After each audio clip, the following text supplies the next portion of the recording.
One. Thank you for tuning into Talking Point. I'm your host, Neeraj Shah. The talking points today with our guest, who is Mr. Dinshaw Irani of Helios Capital. We'll be talking to him about whether there is a Fed call firmly in place as opposed to a Fed put back in 2020 and 21. What is his view, of course, on various themes, and I have specific questions for some of those. Triggers that may lead to either increased or reduced FI flows into and out of India. Views on rate sensitivities in particular while we're talking about sectors, simply because the rate cut theory has been postponed for the near future. And since they have such a vocal view on platform companies, I'll be looking forward to talk to him on those as well. Dinshaw, thank you so much for taking the time out. Lovely talking to you today. Thank you, Neeraj. Thank you for having me on your show. The pleasure is ours. And that's my primary question. It's great to be invested in all times or systematically investing as well. But is the macro slightly different in that there seems to be a Fed call as opposed to a Fed put back in 2020? Thanks, Neeraj. So basically, Neeraj, when we started off the year, actually, when we started rather end of last year, we were looking at probably, the interest rates by the Fed tapering off by around June of this particular year, June quarter. And then probably one could see a cutoff happening from the September onwards as such, and December quarter, probably one would have seen the cuts happening. But now the theory has taken a backseat because our belief is that theory has been pushed out by probably 2 more quarters. Frankly, I mean, if you look at the numbers that are coming out of the US, they're not that exciting numbers. In fact, the unemployment rate of 3.4 or something odd that one saw reported last month, that the last reported such a low number ever reported was last in 1969.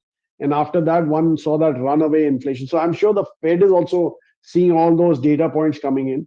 And if you look at the way the treasury rates have moved in the US, I mean, the 3-month bond rates have inverted quite sharply as compared to a 10-year. In fact, now the 2-year also has inverted to the 3-year. So it's obvious that they're looking at a longer term decision. By the way, just to go back in history, in the last 50 years, there have been 9 such instances when these inversions have happened.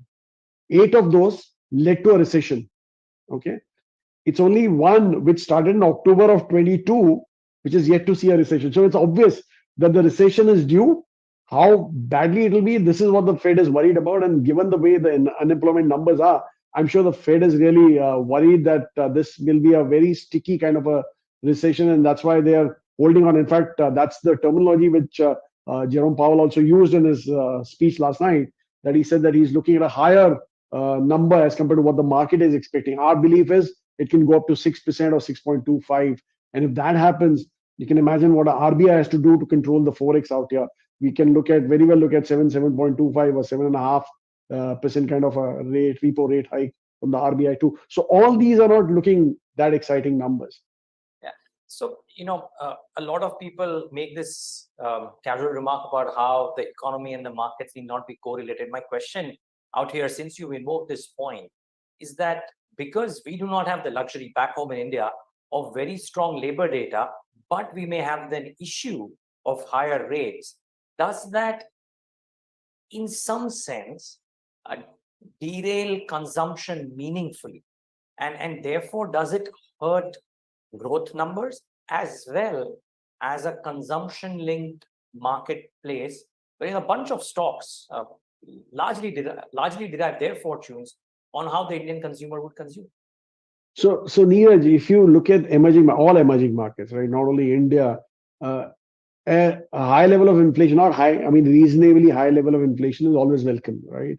And that is so because the interest rates also have to keep up pace with that. And that is where the growth comes in from.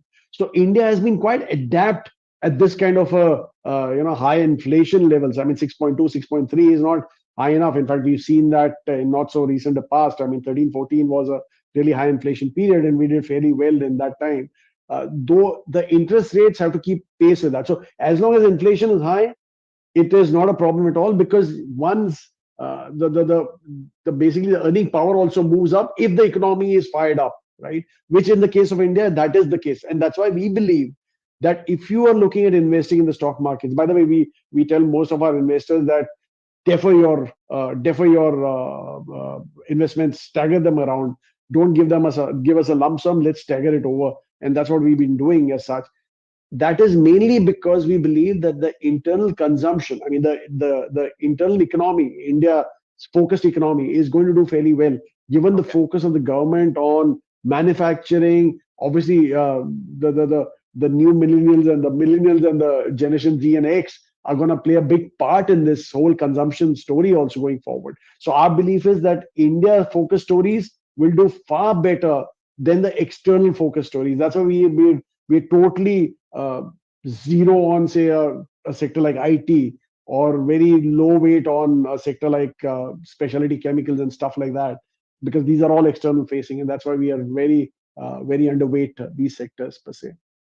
Interesting. So, I- could it be that the losers of, I mean, are you looking at, for example, if you look at one, you look at thematic, two, you look at the valuations. Where is it that you find value? I'm presuming that you are looking to buy value and not growth at an egregious price. So you're right, Neeraj, because our call on the market is that there's going to be a flattish market. If the world is going to underperform, India will outperform by way of remaining stable, right? It's not going to correct too much. I mean, maybe plus minus 5% band is what we're looking at as such for India. But in this kind of a market, you can't chase valuations. The valuation has to be at par with your assumption of growth, because ultimately you're looking at a stable market where you can be a stock picker, and you'll have enough options in this market to pick out stocks at your own time, own sweet time, because you have enough leeway of studying your stock and looking at it. So basically, it's gonna be value at a price. That is what we're looking at. Obviously, growth will be a big portion of that, because valuations won't come if the growth doesn't kick in, right? So obviously, that is what we are looking at. Valuation at a price, at reasonable valuations. Obviously, that is what we are looking at. So. Mm. Okay. So, okay, let's start with consumer and consumer facing themes. Since you spoke about that, you until recently you were bullish on consumer finance, as I read from some of your previous interactions with others. Right. Now, does the I mean, could you explain that theme? Of course, part one, and does the postponement of the rate cut cycle alter the uh, the you getting rewarded from that theme from a timeline perspective? So basically, you're right, Neeraj. We were quite gung-ho on consumer-facing finance companies per se, but of late we've taken off our exposure a bit, because given the way the interest rates are moving, in fact, we have a long-short portfolio also where we short a few names in the consumer finance space as such. So the fact is that with these interest rates moving up so sharply, most of the assets will be under stress. I mean, quite a few, not most, but quite a few assets will be under stress. Private sector banks, however, so these are NBFCs we're talking about, right? The only probably NBFC that we have is a commercial vehicle financier, which we are quite comfortable with, and that's why we're holding on to that as such. But if you look at the private sector banks, I think there the story was that the NIMs have expanded enough, and from here on, the net interest margins, that is, because your lending rates were moving up, and obviously the borrowing costs weren't moving up so sharply. But now the borrowing costs also are picking up. So maybe the NIMs have peaked out, and from here on, one may see a compression. But our call there is that if you're talking about internal consumption moving up, and these are all large banks. I mean, they're not the smaller ones who are scraping the bottom of the barrel to get their assets going as such, right? So basically, we're saying that here the growth will be the one which will kick in. If you're looking at an inflation of say 6.5% you can very well add another 4-5% to the growth rates, and we're talking about 12-13% kind of asset growth. So that should compensate for the NIM compression if at all it happens, which may happen in the short term. But obviously, medium to long term, it will stabilize here, and the growth will be the one which will kick in here. So that is where we are more bullish on. On the actual consumption space per se, we are not at all. So basically, what are we saying? We're saying that the per capita incomes of our country are going to move up fairly sharply, given that we'll be probably the third largest economy before the turn of this particular decade, right? So if that is going to happen, what is going to sell? Obviously, your discretionaries are the ones which will take the will be the leaders of the pack. obviously you're not going to take a bath 3 times a day because you're earning more. So the soaps and toothpaste and all these guys, the FMCG kind of place will not benefit so much. So this is where the space that you're looking at. And here again, we're talking about something as aspirational spends like better clothing, better shoes and stuff like that is what we're looking at here. So that's how we're playing this. So just plays the devil's advocate for the near term, 2023, that is. I know you look at it from a slightly longer prism, but the near term, because FMCG has largely underperformed, because they were hit with margin pressures which may reverse, and because in 2023, because commodity costs have come up, and because the government is supporting rural in some fashion through the infra spends, etc., could 2023 actually see a bit of a comeback for some of the staples and FMCG, even if longer term discretionary may rule?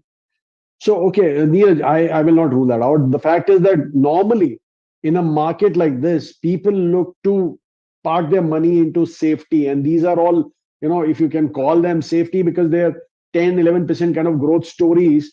When basically our call is that when you're in India, you can't look at a 10, 11% growth story. You have to look at a story which compounds at 15, 16% at least, because that's where your real economy is going to grow, and you've got to beat that real economy, right? 10, 11% is probably real economic growth.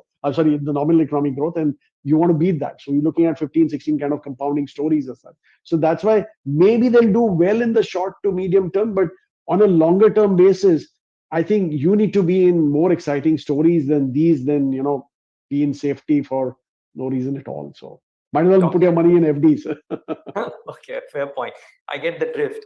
Talking of excitement, and in some fashion, the price deflation in some of the new age consumer tech businesses or tech businesses per se was very interesting. Now, the point I want to make is, and I'll ask this to Samir as well when I talk to him. But here's my question. I mean, you guys, I believe, are still parked in Zomato. For the longest time, you were of the opinion that fintechs are not necessarily the best value. And then you made an advent into Paytm as well. And well, the timing was amazing because Paytm has done a remarkable turn of sorts as well. What is the thought behind these businesses currently at the current valuations? I don't think they've moved too much from the value at which, or the valuation zone at which they were when you might have done the purchases, if you will. So, okay, no, the fintech company has done phenomenally well for us. I mean, that in fact, it's up quite substantially from the levels that we got into as such. The food tech obviously is Zomato, basically. I will not shy away from taking the name, but that has not been that great a entry point. Probably it's somewhere there, right? Now, the call, let's start with the food tech because that's much more easier to explain as such. If you look at global, because obviously when you're talking about new age companies, you have to take a leaf out from what happens in other markets or the developed markets where they've already been functioning, right? So if you look at a US or a China, there are only two players in the whole market. The first one is a big holder. I mean, in the case of US is DoorDash, which is roughly around 60 odd percent of the market. While in the case of China, it's Meituan, which is again around 65, 70% of the market. The second player is 18, 19%, and the rest are all marginal players, right? In the case of India, there's only two players. There's no third guy. Everybody tried their hand, they burned it, they either sold it off, or they shut it off, right? So that's what happened in the case of the food tech businesses. Now imagine these two guys, two players, okay? You're talking about a market size of roughly around 35 odd crore people, right? This is the consumption space I'm talking about. So unfortunately, in India, though we have a 1.4 billion, 140 crore people, but the actual discretionary spenders are roughly around 35 to 40 odd crore people, right? That they make the real GDP move, right? So if you're talking about 30, 35 crore people, you're spreading them across two players totally, right? We're talking about the like of a Europe being serviced by two people, right? So that's the kind of potential that one can see. Okay, today the regular users are around a crore or so, not even regular, but they're somewhere there, right? The actual users are much lesser than the regular users are much lesser. But if I take a leaf out of what I see in my younger generation and my kids or my colleagues' kids, they are prone to that. I mean, they're totally addicted to ordering from outside. I mean, they want to change, they just order from outside, right? So this is the trend which is going to happen. And obviously, this is going to pick up going forward. So there's a compounding growth story which is going to happen out here. Already one has seen that both the players have reached some kind of sanity and they've said, okay, we need to make money in our food delivery business. Maybe the hyper local is where they want to fight it out, but the food delivery business is already broken even, right? So that can only go up from here on. And hyper local maximum is what they can spend is not as much as people are assuming it to be. So there'll be a limit there. So that's one business which is done and dusted. I think it's a compounding story for the next 7-8 years at least minimum, which will play out. In the case of fintech, now we talked about Paytm. Earlier the problem was there were fintech companies at every single corner in the street, right? I mean, there were like plethora of those. In fact, I remember looking at the list last year, looking at the list of proposed IPOs, and I think 2 out of 3 companies were fintech companies who were planning to come out with IPOs. And fortunately, the way Paytm listed, it made sure that everybody else stops their listing plans and they go under. So most of these guys just went under and stopped their businesses and stuff like that, or were taken over by other guys, right? So that cut down the population. And secondly, look at what Paytm has done to the spending process, right? You hardly see any money. In fact, the other day was an article in Washington Post that India is the first country where there's no cash. Now you can use your mobile phone to pay off your roadside vendor and stuff like that, right? So and the government also realized it, right? So that's why they said, okay, UPI, you guys don't worry, we will subsidize you. So the government is subsidizing UPI payments now, right? And they're getting money from there was no way they could have made money out of UPI. They were doing social work as such. So I think that all realization is built in here, and there's enough for likes of a Paytm to start their revenue streams growing, and already it's happening as such. Also, you saw that they also broke even in a small manner as such. So I think that again is a compounding story which is going to play out over the next 7-8 years. So that's what we're playing here. We're not looking at valuations today because there's nothing. They're loss-making company, right, at the net level. But I think the way the potential is, and that's what we waited for. Actually, we were quite convinced on the business, but we weren't convinced on the valuation. That's why we waited for the corrections to build in and before taking our exposure here. Interesting. My final question, and since we're talking about valuations and waiting for valuations, now you guys are on record about having a couple of exposure to a couple of Adani Group companies as well. And while the street may want to paint them as one group set of group companies, and standard disclosure, viewers, the platform that you're watching this conversation on, Adani Enterprises, is in the process of acquiring 49% stake in Quintal Business Area, which owns BQ Prime. So I just wanted to make that disclosure. But here's my question. You were bullish on ports and the cement names in the group. The group has pruned down their growth targets as well, and in select businesses, but the stocks have also come off on the valuation front. So my question is, in your valuation framework, are these businesses now fairly valued? Are they undervalued or are they overvalued? I'm not asking whether they're buying or selling them, just talking about the valuations. So, Neeraj, the point is that if you go back into history, there were 2 companies of Adani which were listed at that point, Enterprises and Ports, right? I think it was called Mundra Ports at that point in time. Yes. And once they started acquiring other businesses, they made it into Adani Ports and SCG and that way, right? Now, the Adani Ports was always a very diversified holding structure because it was really a structure where there were lots of institutional investors. And look at the size. I mean, it's like 40% of the container traffic of the country, 25% of the port traffic of the country, and stuff like that. Yeah. So it's a huge company, right? And that's what appealed to us. It was a cash generating company. You could justify it on P's, you could justify it on EV/EBITDAs. And by the way, one more thing that we would like to say, and we've said it publicly earlier also, that we never thought that Adani, the problem was of basically viability, right? The problem was of valuations. But fortunately, the stocks that we identified, which was, as you rightly pointed out, Ambuja and Adani Ports, there was never a question on valuations out here. You could very well justify them on valuations. But Ambuja, we believe, is still a value on the table because given the way the plans are for the company, how to reduce their energy costs and how to reduce their transport costs and stuff like that, I think that's a fair play going forward as such. In fact, we did increase our exposure to both these companies when the valuation, when the crash happened. In fact, in the case of Ambuja, in fact, we increased it after GQG Partners took up a stake in the other group companies. So we increased exposure there again because we knew that this is where the real growth will be and where value lies as such. So that's how it is. And I think I leave it here. Yeah, fair call. I just wanted to understand the valuation framework and nothing else, Dinshaw. And thank you so much for giving that view. I can go on, but we've taken 22 minutes of your time already. So I'll leave it here as well. Thank you so much. This was lovely talking to you. And we look forward to having you more often on the platform. Sure, Neeraj. Thank you. Always a pleasure. Thank you. Thank you. And viewers, thanks for tuning into this edition of The Talking Point.